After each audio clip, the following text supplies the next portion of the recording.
Men häzir size bir öz sözlerimi söyledilen aydymyň bir sana aýdyp bereýin. Köp sağ ol.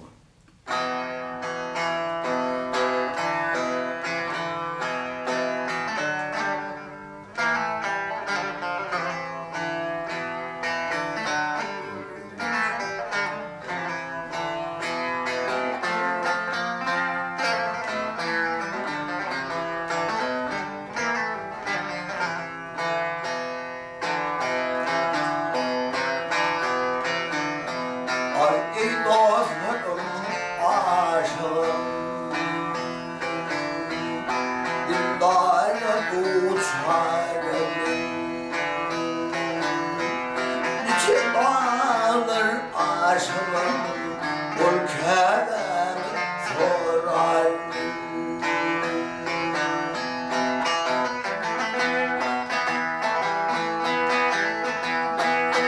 Ayna kulpem düştü sereye, çöphan atarlar bu bize. Yar yar deyip çıktım diye, cümlükle avarım.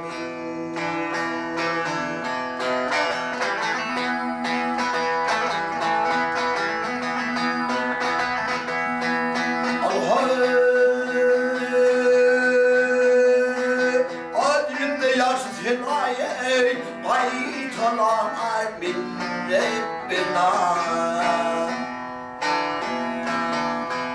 Kevip köptatman tina bir hasbi bayramin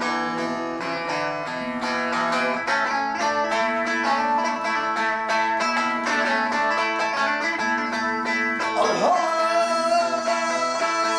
ay kanavat yok, sabır yok ey soğana kılsan geber ya.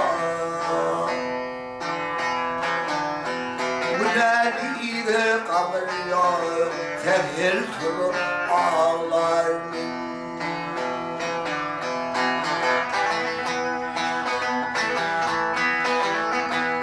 Abracil benim ey divanım min gittim.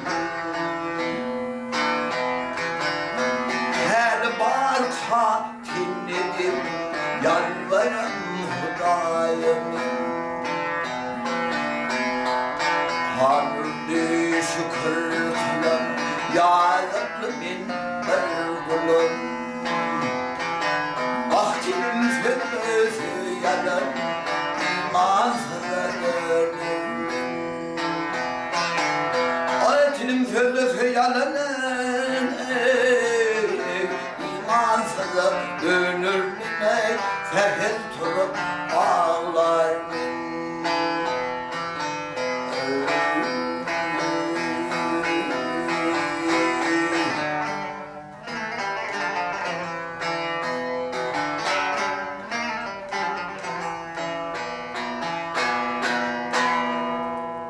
Köp sağ ol.